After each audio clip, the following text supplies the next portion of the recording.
because I think there's been considerable damage.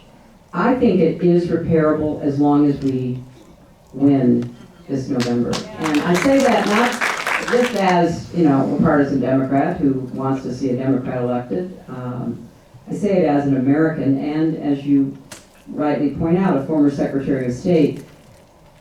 When I became Secretary of State, when then President-elect Obama asked me to serve, he said, look, the economy is in free fall.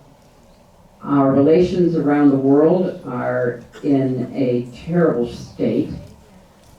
I want you to try to pick up and repair where we are diplomatically, because I have to spend all my time focused on getting us out of this ditch, this chasm that we're in. So when you think back to 2009, we were not in good shape. We had the worst economic crisis since the Great Depression, and much of the rest of the world had been deeply concerned about the Bush foreign policy. So I know that you can turn it around, and it wasn't easy. I mean, part of why I believe it's possible is because I had to, travel extensively and do a lot of outreach and try to reassure allies and all the rest of it.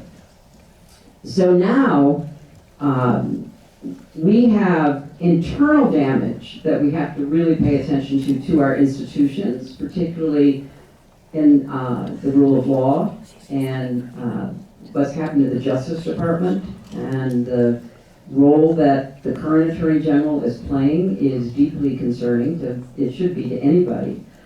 So we have a lot of domestic problems that the next president should address, but we also have these serious problems around the world because of the way that this president has conducted himself. So I think it's reversible.